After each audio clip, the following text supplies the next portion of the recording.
C'est l'histoire d'un jeune homme qui a fini ses études au Congo, licencié en droit. Il cherche du boulot, il ne le trouve pas. Et il écrit à son grand frère, envoie-moi l'argent. Le grand frère lui dit, ici on n'arrache pas l'argent dans les arbres, hein? J'ai payé vos études, maintenant débrouillez-vous. Et il dit, mais je cherche, je ne trouve pas.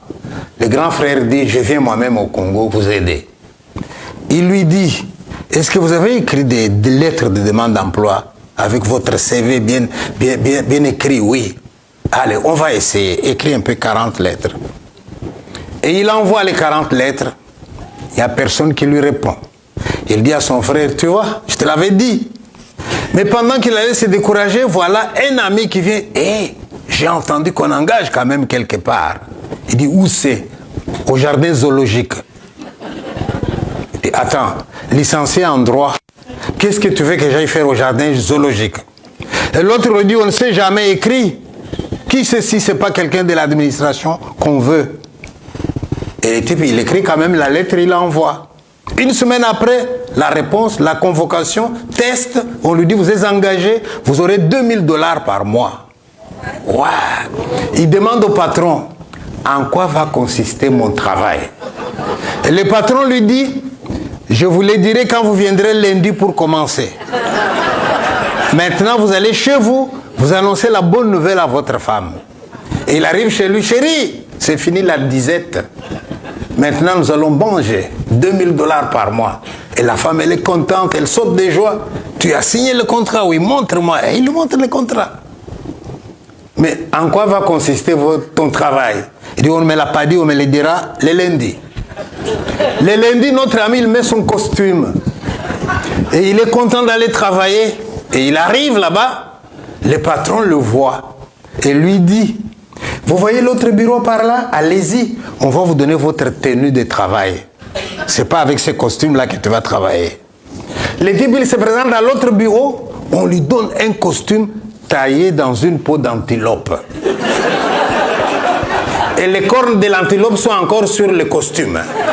Et il demande, c'est pour le carnaval? Non, non, non, c'est pas pour le carnaval. Portez ça, on va vous dire en quoi va consister votre travail. Et le type, il met le costume et il devient comme une antilope. Alors on lui dit, votre travail va consister seulement à sauter, gambader dans votre cage. C'est tout ce qu'on vous demande. Mais pendant que vous sautez, vous faites un peu attention à ce que les gens font comme commentaire. Petit à petit, les gens vont se rendre compte que vous réagissez à ce qu'ils disent. Ils iront raconter partout qu'il y a aux zoo une antilope intelligente. Et les gens viendront nombreux pour voir cette antilope intelligente. Et plus nombreux ils seront, plus il y aura de l'argent à la caisse. Et nous, on aura de quoi te payer. Le type dit, une licence en droit. Et je vais sauter au zoo, comme une antilope. Il dit, non, s'il vous plaît, monsieur. Au lieu de commencer aujourd'hui, lundi, donnez-moi une chance, peut-être mardi. Je rentre d'abord chez moi et expliquer la situation à ma femme.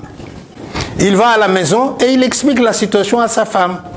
Et madame lui dit, écoute-moi bien chérie, j'ai le choix entre un mari licencié en droit au chômage et nous crevons de faim et un mari licencié en droit qui saute aux hommes et qui nous rapporte $2000. Chérie, va sauter.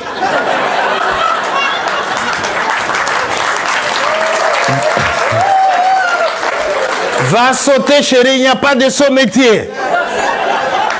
Et le type, il va au zoo. Et il met le costume.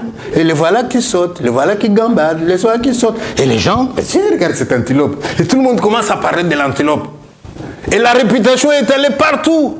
Et les gens venaient nombreux. Il y avait des cars entiers des élèves qui venaient voir l'antilope intelligente. À la fin du mois, $2000. Il dit, ok, il n'y a pas de sommité. Finalement, il s'habitue à son travail.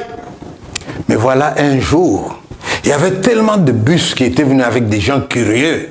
Notre ami avait tellement sauté qu'il s'est fatigué. Et au lieu de continuer de sauter, il s'est mis dans un coin, et il s'est assoupi, il s'est endormi. Et pendant qu'il dort, le soigneur vient pour nettoyer la cage. Il le trouve endormi. Et comme il avait un grand respect pour les animaux, il s'est dit, je ne vais pas les déranger. Alors il les prend avec précaution. Il les dépose dans la cage d'à côté. Je n'ai encore rien dit, hein.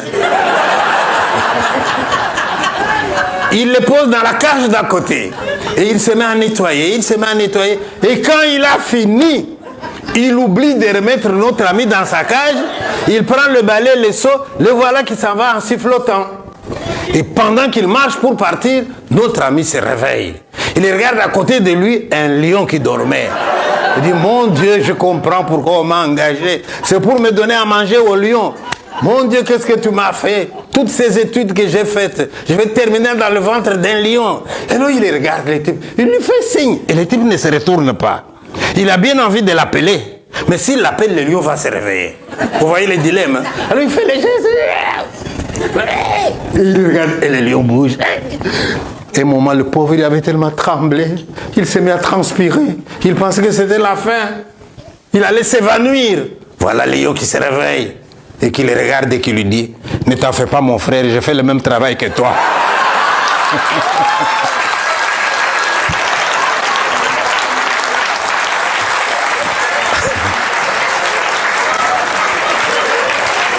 Et il lui dit, mon frère, ne t'en fais pas, j'ai fait le même travail que toi. Même l'hippopotame que tu vois là-bas, c'est un médecin. La girafe là-bas, c'est un géographe. Il n'y a plus de métier dans ces pays.